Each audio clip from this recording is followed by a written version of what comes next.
बहुत बहुत धन्यवाद। लेकिन प्यार से बोलिएगा जय सरनामा, प्यार से बोलिएगा जय धर्मेश बाबा, प्यार से बोलिएगा जय धर्मेश सिंह बोंगा बंगायो। चलिए आज के इस आध्यात्मिक धार्मिक कार्यक्रम में जितने भी उपस्थित हमारे आदरणीय माता पिता, भाई बहन और हमारे छोटे छोटे नन्हे मुन्ने बच्चे, साथ ही साथ हमारे आज के इस विशेष मंच में उपस्थित हमारे गण्यमान्य अतिथिगण, अगुवागण, धर्म माता पिता, भाई बहन, हमारे इस गांव के पाहन, महतो, कोटवार, पैनभोरा,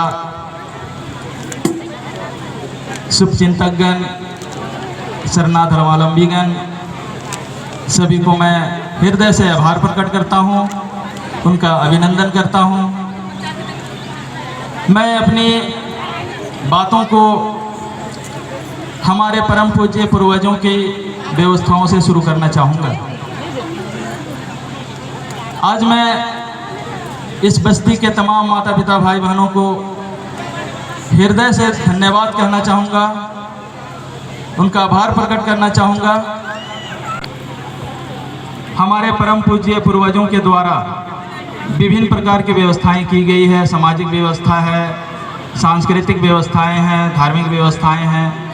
इन सभी व्यवस्थाओं के अंतर्गत जितने भी रीति रिवाज, नेक नियम, अनुष्ठान, आचार विचार, गीत नृत्य, वाद्य यंत्र जितने भी आते हैं वो हमारे आदिवासियों की पहचान के आधार है। आज हमें इस पहचान को बरकरार रखना अति आवश्यक है। हम आदिवासियों को हमारे विशेष पहचान के माध्यम से ही पूरी दुनिया में जाना जाता है।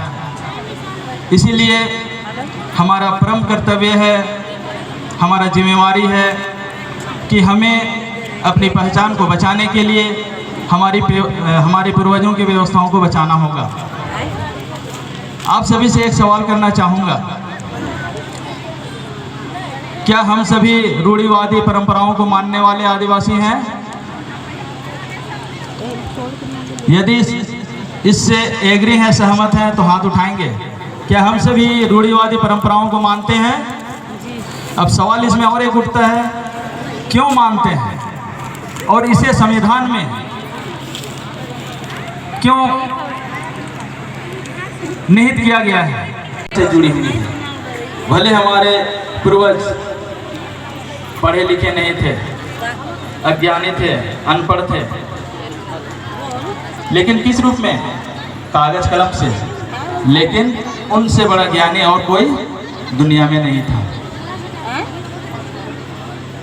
उन्होंने इस प्रकृति को समझा, प्रकृति की महत्व को समझा और इस प्रकृति को महसूस करते हुए आज जितने भी हमारी जो संस्कृति है, परंपराएं जो है, उनको इन्हीं प्रकृति के माध्यम से जीवन चक्र जो होता है, प्रकृति जो परिवर्तनशील है, उसके माध्यम से चीज़ों को महसूस किया।